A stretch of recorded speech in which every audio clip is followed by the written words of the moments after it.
আজ আমার ভীষণ ইচ্ছে করছে একটা কথা বলতে। আমি অনেক রিয়েলিটি শোতে বা অনেক প্রোগ্রামে দেখেছি অনেককে বলতে যে তাদের জীবনের হিরো কী। তার মধ্যে প্রায় বেশিরভাগই বলে সিনেমা জগতের কাউকে। কিন্তু আমাকে যদি কখনো কেউ জিজ্ঞেস করে, আমি চোখ বন্ধ করে বলবো আমার বাবা। Hello family, good morning. আমি পিকু। আমার নতুন এই পেজে তোমাদের সবাইকে ওয়েলকাম। বাবা তো এদিকে বাজার নিয়ে চলে এসেছে। চলো বাজার গোছাতে গোছাতে তোমাদেরকে বলি কেন আমি বললাম আমার বাবা। আচ্ছা, আমাদের জীবনের হিরো তো তাকেই বলে যে সমস্ত বিপদ আপদ থেকে বাঁচায়, সকাল রাত পূরণ করে, এক কথায় ঢাল হয়েছে আমাদের সামনে দাঁড়িয়ে থাকে। তাহলে আজ অবধি তো কোনোদিন আমার জীবনের কোনো বিপদ আপদ থেকে কোনো সিনেমার হিরোই আমাকে বাঁচাতে আসেনি বা কোনো সকাল রাতই পূরণ করেনি। পূরণ করেছে একমাত্র আমার বাবা। এই যে যেমন ধরো বলেছিলাম শুধু একটু মিষ্টি নিয়ে আসবে, মিষ্টি খেতে ইচ্ছে করছে, সাথে করে পাউরুটি বুঝে ঠিক নিয়ে চলে এসেছে। পাউরুটি বাড়িতেই ছিল। এইদিকে সাথে করে নিয়ে এসেছে কলা। বাজার কী কী এসেছে তোমাদেরকে দেখাচ্ছি। বট গাছের মতো যে ছায়া দেয়, মুখ ফুটে কিছু বলার আগেই যে বুঝে যায়, সেই হচ্ছে আমাদের বাবা। আর সেই হচ্ছে আমাদের জীবনের আসল হিরো, অন্তত আমি তো তাই মানি।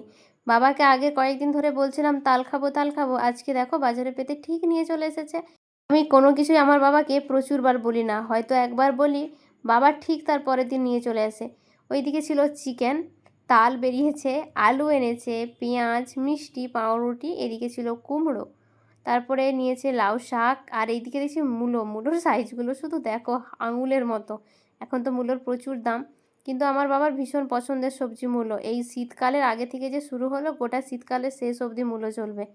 এইবার ফ্রিজ থেকে সবজি রাখার ড্রয়ারটা আনতে এসে দেখি ফ্রিজে অনেক রকমের সবজি এমনিতেই আছে। বাবা আরও এনেছে কত কি। এইগুলো এখন অল্প অল্প করে তুলে রাখবো। সমস্ত কিছু তো কুলোবে না, এটা ভর্তি হয়ে যাবে।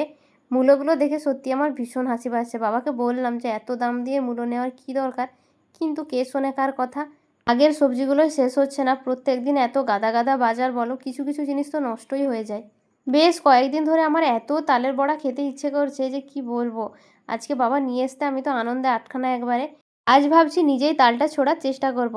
সেই জন্য তাল ছোড়ার এই জিনিসটাকে আমি এখন ধুতে এসেছি। এটার কী নাম আমি জানি না, তোমরা জেনে থাকলে বলো। জীবনে প্রথমবার আমি তাল ছোড়ার চেষ্টা করছি। তালটাকে প্রথমে একটু প্রেসার দিয়ে ফাটিয়ে এইভাবে ভাগ করে নিচ্ছি। মাছি আমাকে জ্বালিয়ে মারছে, দেখো কি সুন্দর লাগছে কালারটা।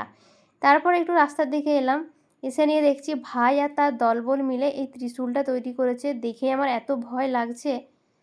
শুধুই ভয় হচ্ছে যে ওদের মধ্যে না বিপদ ঘটিয়ে বসে, মানে না দেখে আর কি। এটা এত ছুঁচালো মুখটা। শ্রাবণ মাসের শেষ সোমবারে যাবে ওরা জল ঢালতে, এখনও 1 সপ্তাহ বাকি। ওরা আজ থেকে এই বাঁকটাকে সাজাতে বসেছে, পরে তোমাদের দেখাবো সাজানো হয়ে গেলে। আবার ফিরলাম আমি আমার কাজে। ভীষণ কষ্ট হচ্ছে জানো তো, আজকে প্রচুর গরম, তার মাঝে ভিডিও করা, সাথে এই কাজগুলো। একা একা ভিডিও করা আর সাথে কাজ করা, এটা যে কি কষ্ট হচ্ছে যারা করে তারাই জানে, জানো তো। পাশ থেকে আমার মা ঠাকুমা বলছে যে ছেড়ে দে, পারবি না তুই, কিন্তু না, আমি তো করেই ছাড়বো একটু হলেও। এই যে এখন বসে পড়েছি মেন কাজটা করার জন্য। যেহেতু কখনো করিনি, বারবার স্লিপ খেয়ে যাচ্ছিল। আমি একটা ছুঁড়ে ঠাকুরকে দুটো দিয়ে এলাম। তারপর মায়ের হাতের একটু চিকেন কষা খেয়ে নিলাম। আজকে তো বললাম চিকেন এনেছিল বাবা। বিকেলবেলা একটু ঘুমিয়ে গেছিলাম, ঘুম থেকে উঠে নিয়ে দেখছি মা বড়া ভাজতেও শুরু করে দিয়েছে। দেখে তো আমি কি খুশি। আমাদের মিক্সি আছে, তো মিক্সিতে চালটা পেস্ট করে নিয়েছিল। তার সাথে তো যেভাবে করে ওইভাবেই করেছে। আজকে এটা সুজি বা ময়দা কোনো কিছু দিয়ে না, এটা পুরোপুরি চাল দিয়ে বানানো হচ্ছে। চালের পিঠেটা ভীষণ সুন্দর হয়। এইদিকে একটা ব্যাটার বানিয়ে নিয়েছে ওই তাল দিয়ে, আর এইদিকে বড়াগুলো ভাজা হচ্ছে। তালের কোন আইটেমটা তোমাদের খেতে ভালো লাগে আমাকে অবশ্যই জানিও। চলো তাহলে আজকের ব্লগ এখানে রাখি, দেখা হচ্ছে পরের কোনো ব্লগে। আজকের মতো আসি, টাটা।